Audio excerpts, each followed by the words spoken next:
What's up everybody, welcome to the channel. My name is Taylor. Today I thought we would look at the differences in between the Tone Master Pro, the Quad Cortex, the Headrush Prime, and the Helix, but I actually don't have a Helix. We're gonna have to use a Pod Go, but you'll get the idea. So what we're gonna do in this video is I'm gonna play through each of the units and give you my real-time feedback, the differences, the pros and cons between each one of them, and then at the end of the video, not only will we shoot them out in a mix, but I will give you my sort of like consensus on all four of the different units, versus each other.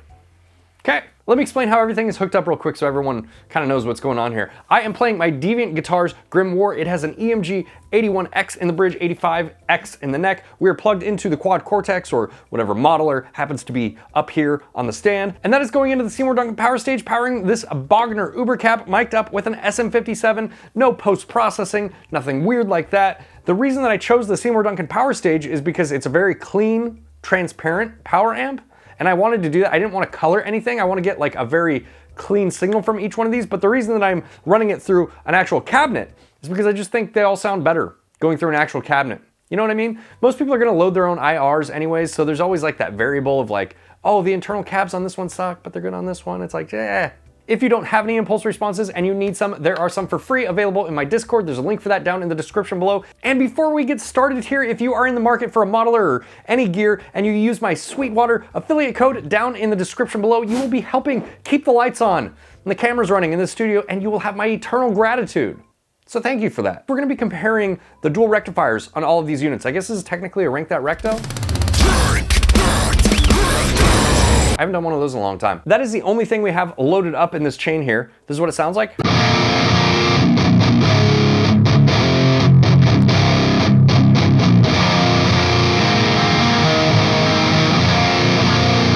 Very underwhelming, very much like an actual dual rectifier, in my experience. Let's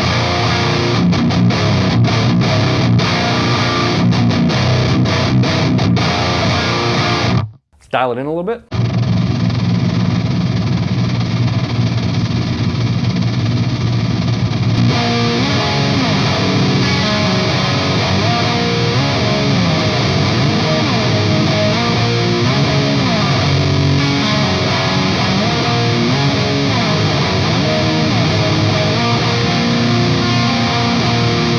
I feel like I'm losing some of my tone in the input gate here. So one of the things that I noticed with the Quad Cortex, if you hold down the input one, you'll get the actual like gate. You can turn the gate off completely, or you can just turn the noise reduction down to 0. Maybe that's in my own mind, but I feel like I'm getting more tone out of it now.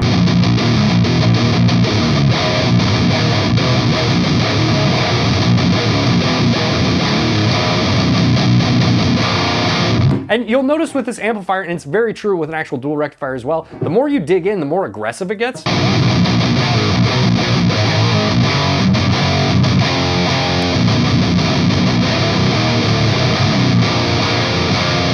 But just like with an actual dual rectifier, you really need a boost to tighten it up. So let's throw an overdrive in front of this, and we're gonna keep these the same on all of them. I know that all of these units have some sort of tube screamer in them, and we're gonna set it something like this.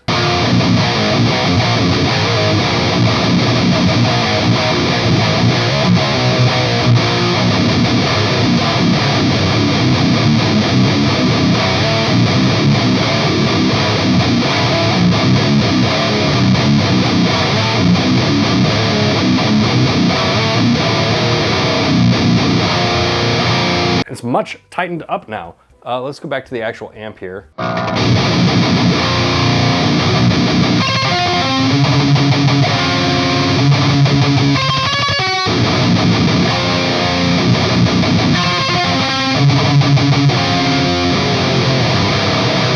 There's something about dual rectifiers and just like the meanness that you get with the chugs.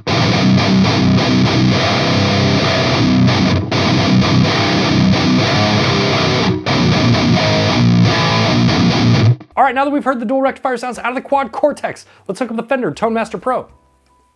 Okay, now we're plugged into the new kid on the block, the Fender Tone Master Pro. I need to go to an empty preset here. A few things right away with the Fender Tone Master Pro. We technically have more in and out options here. We have twice as many effects loop in and outs. So if that's important to you, if you like having lots of effects loops, it has that. We also have 4 outputs But the two XLR outputs also have 1/4 inch outputs as well. So if you needed like 4 1/4 inch outputs for something, it's got that. So there's just a little bit more flexibility with the Fender Tone Master Pro. Now the inputs, you have 1 combo jack and 1 1/4 inch input. So it would have been nice if there were 2 combo jack inputs, but you're probably fine without it. We have the same 2 expression pedal inputs if we wanted to add an expression pedal to this. The form factor is a little bit bigger. It is a little bit heavier if those things matter to you, but I actually like this form factor a little bit more, if I'm being honest. I think that, you know, it just feels like a little bit chunkier.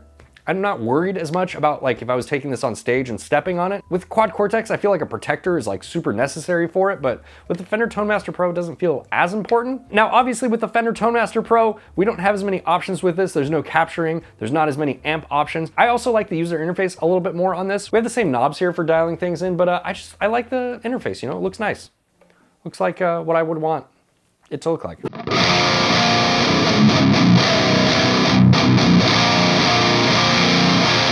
Now it sounds pretty good at the stock settings. A very similar thing going on here with the Quad Cortex as well. You know, this is my experience with dual rectifier. I think they're just like, they're sort of like, they take a little bit of work and a boost.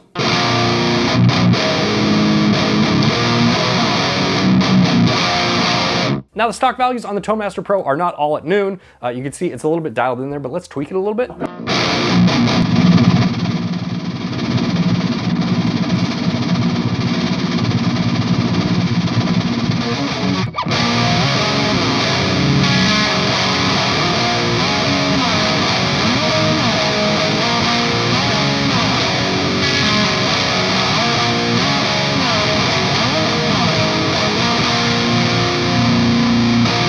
And it's got that same thing going on where it's like the more you dig in, the more aggressive it gets, which is really nice.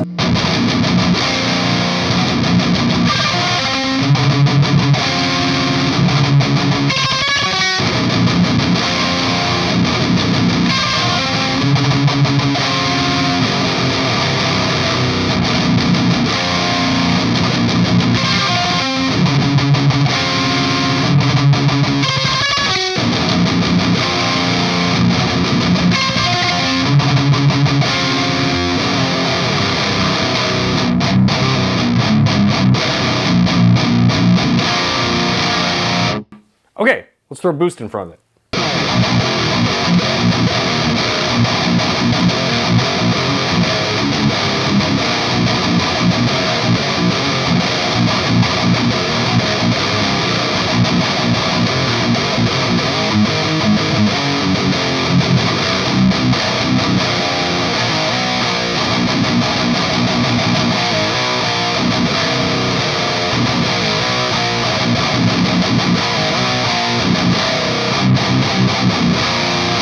You know, I think in terms of like feel and responsiveness and getting this thing to break up the same way that like an actual dual rectifier would, I think that both the Tone Master Pro and the Quad Cortex kind of nail it. Now, I think that the actual experience of using a tone stack on a dual rectifier versus either one of these modelers so far is quite a bit different. But they both do the thing. They both do it well.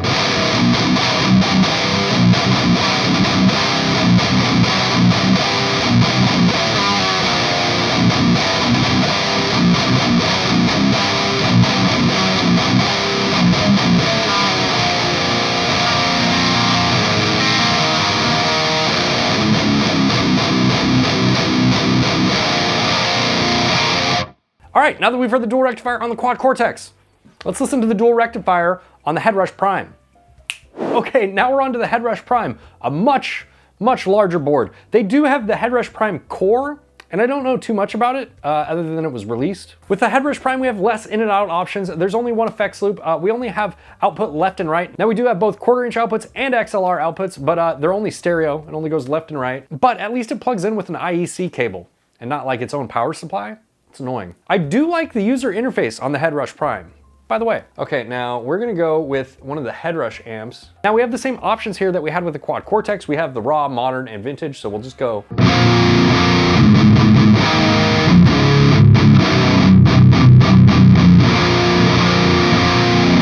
Very similar to the other ones at stock settings. Let's dial this in.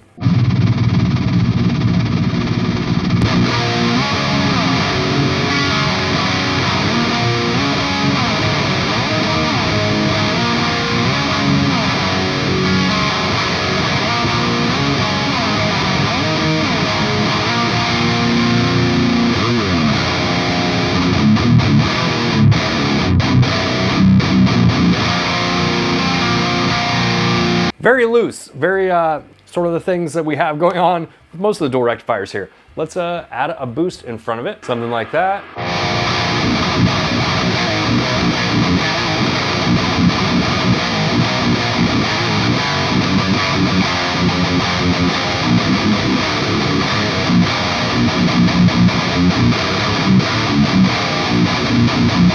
You know, my main criticism with the Headrush Prime is like, I didn't really like the built-in amplifiers so much. And this is actually kind of changing my mind. This one sounds really good.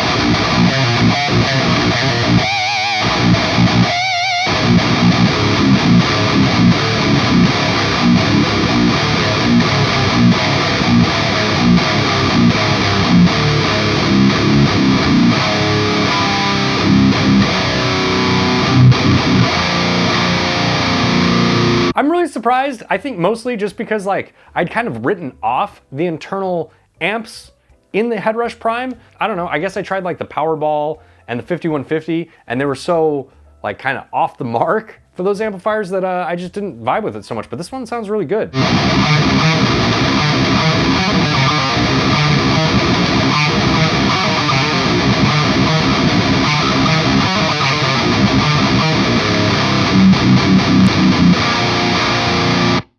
I'm surprised by this one, a lot. Now, with the form factor, we don't quite have the same, like, versatility, I guess, with the other units, and it does have the built-in expression pedal. If you're into that, cool. If you're not, like me, that's just like a big extra chunk. I mean, look how much space that takes up, man. It's a big extra chunk of space for something that I could just add myself if I wanted to. I'm not a huge fan of this form factor. I would probably prefer the Headrush Core, but I haven't been able to try one out. And the foot switches are just normal foot switches. They don't spin or anything, but we do have scribble strips on them.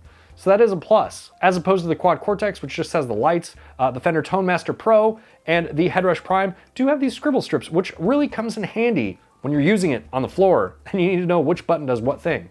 You know what I mean? All right, now that we've heard the Headrush Prime, let's plug in the Helix or the Pod Go and let's listen to the dual rectifier in that and kind of compare it. All right, and now we're plugged into the Pod Go. So story time. I actually tried to find a Helix for this video, but I couldn't find one in time, so sorry for that. But look at it this way. This form factor is really similar to the Tone Master Pro, the Quad Cortex. The algorithms are gonna be the same in the other Helix line of products, so the sounds will be similar. It just has less power, less in and out options, but you could buy like 3 of these, maybe even 4 for the price of 1 Quad Cortex or Tone Master Pro, you know? Just take that for what it is. Let's listen to some tones.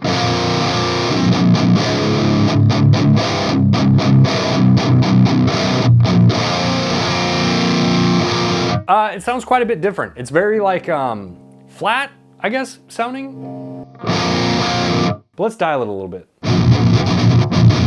Now you do have these extra controls that kind of come with the Line 6 stuff, and to be honest with you, I've never really noticed a huge difference with these controls. If you do, let me know down in the comments below what I'm doing wrong here, but I just kind of leave them mostly wherever they're set at. The sag control, however, I do notice it kind of simulates some like power amp sag, you know, so you get a little bit more like feel responsiveness out of the low end.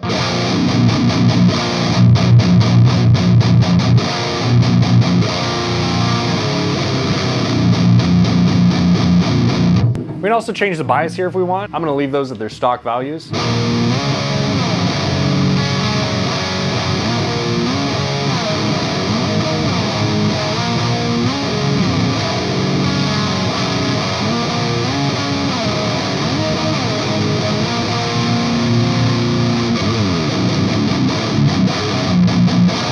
Yeah, it's just a little bit like, God, how would I explain this? It's just a little bit like flatter.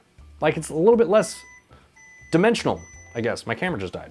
Yeah, it's just a little bit flatter sounding, a little bit like less dimension to it, I guess I would say, a little bit fizzier top end. But again, it's the oldest product out of all of these products that I'm shooting out. So what are you gonna do?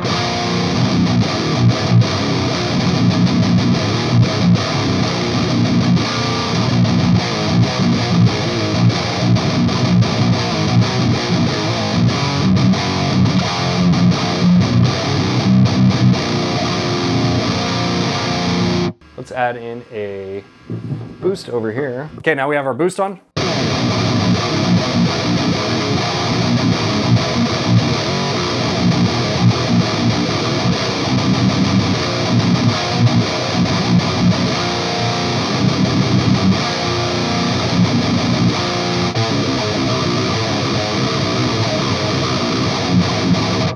lot of extra information in the top end that didn't exist with all of the other units and definitely wouldn't exist with the actual amplifier. Like, it's very like fizzy in the top end. Now we could go in here to add some extra tools in and get that out. I don't think that that necessarily makes it a bad thing, but I just want to compare these things very raw. So that way you get the idea of what each one of them does and how they sound like out of the box, more or less. That doesn't make sense. How they sound without adding a bunch of post effects and stuff like that, so.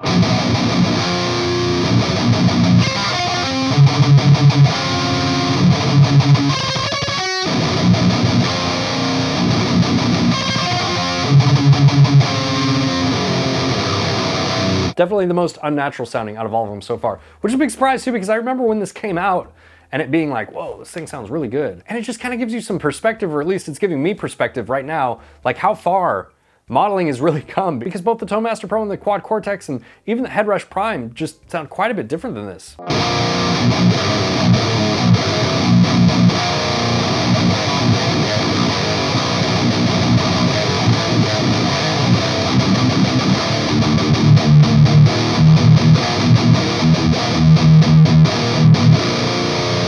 I'm gonna try and dial out some of this top end here a little bit without adding an EQ in. Yeah, it's kind of there no matter what.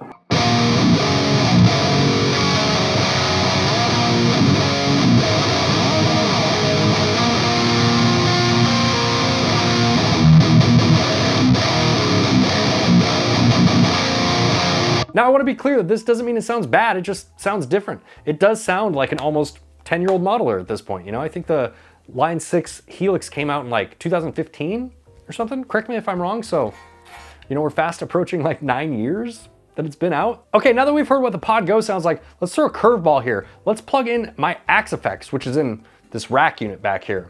So I'm gonna have to reconfigure all these cameras, but let's compare all these things to the Axefx and kind of see how all these things gel together, and, you know, then we'll shoot them out. Okay.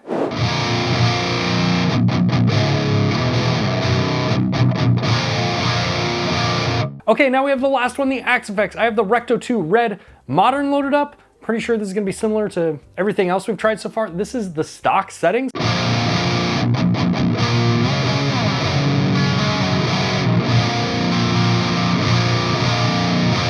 Very similar to like the Quad Cortex and the Tone Master Pro and even like the Headrush at the stock settings.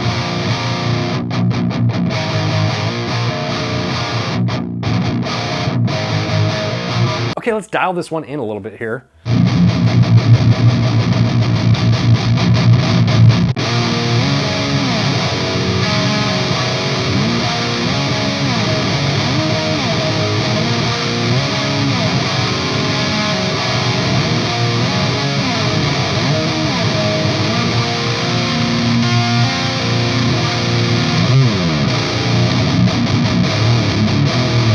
The Axefx, unsurprisingly, still has that same thing where you dig in and it gets more aggressive.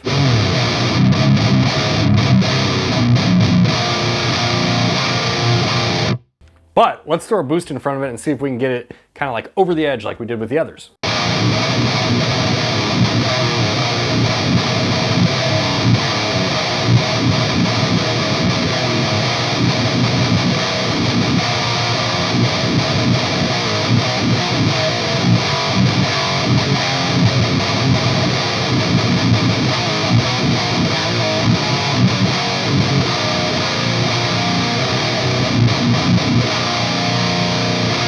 Really interesting playing these back to back with everything, because the Axefx III, in terms of like when it was chronologically released, is sort of sitting somewhere in between like the Helix and then the Quad Cortex and the Tone Master Pro and the newer stuff. So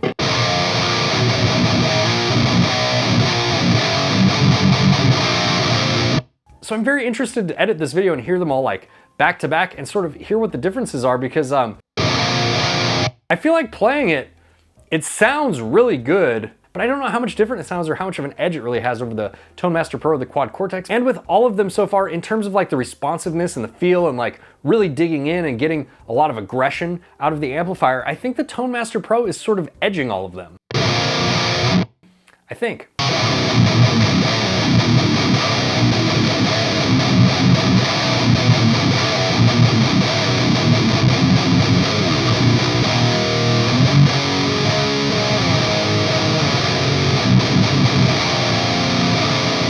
Now with the Axefx, we do have a ton of deep parameter settings we could go in and we could really sculpt this thing. I mean, we can really get in there and dial in every little nuance of our tone, and I don't want to do that because that is a big advantage it has over everything else, but I do think it's important to note that. And the Axefx III, I don't know if this is necessarily true for the FM9 or the FM3 because I don't have those, but the Axefx III, it does have the most flexibility in terms of like routing and input and output options. The Tone Master Pro comes really close though.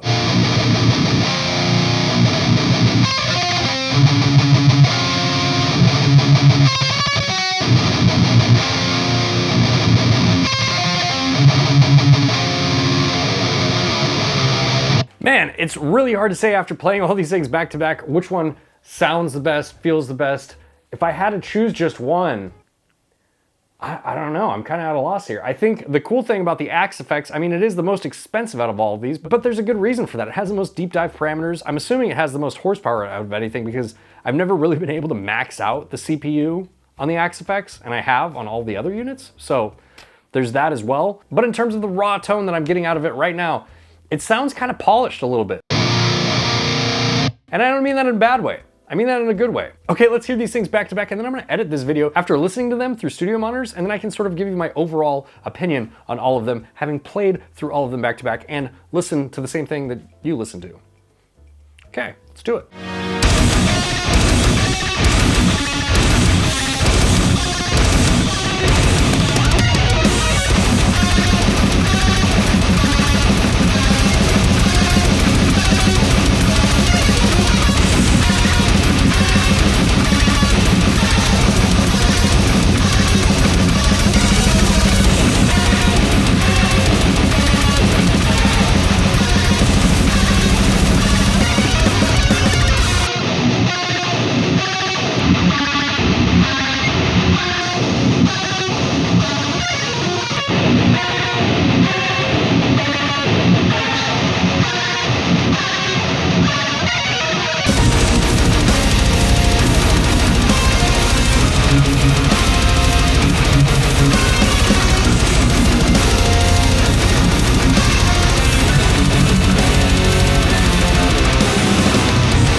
All right, I just got done editing this video. I have to thumbnail it and upload it so you guys can watch it on Monday. Also, you can see I have this huge mess of things to put away. But my thoughts after playing all the different modelers and like after reamping it for the track and everything, it's really hard to say. I think it's very clear to see that like as time goes on and as these algorithms progress and get better and better, the units get better and better, like their fidelity and the sound reproduction gets better and better. Does that mean the Tone Master Pro is the best out of all of them since it's the newest? Not necessarily, but I think you can really tell just by throwing like the Pod Go in there, and you know, this would be true with the Helix as well. The older stuff just sounds quite a bit different, and there's also like a lot of artificial top-end information that gets added on with the Pod Go that's not there in the newer stuff. And I was also really surprised by the Headrush Prime, like I mentioned in the video. You know, the Headrush Prime I didn't think had very good internal amplifiers built in, like stock amplifiers, but the dual rectifiers surprised me. After going back and listening to everything though, the one that I actually thought was the worst was the Quad Cortex, and the reason is there's just this like kind of nasty, crunchy top end that I couldn't dial out without adding an EQ or doing some like post work on that. And I don't think that that's necessarily a negative about the Quad Cortex. I just think that like that particular amp model might not be the best representation of the Quad Cortex. I think that they all just have their like little quirks. Like the Tone Master Pro, the fidelity sounded very good, and like, you know, there wasn't weird like artificial top end or anything like that, but there was also like a lack of low end. Like the Tone Master Pro had significantly less low end than the rest of the units, which I thought was interesting. But ultimately, this is up to the end user. What do you guys think sounds good? Do you think it's worth it to spend the money on something like an Axefx, or are you perfectly happy with the Pod Go? I don't think that there's a wrong answer here. I think it's just like a user by user case. Again, if you are interested in purchasing a modeler, I will leave my 𝗦𝗏water affiliate link below. It really helps out the channel, and I really appreciate every single one of you, and I will see you in the next video. Bye, guys.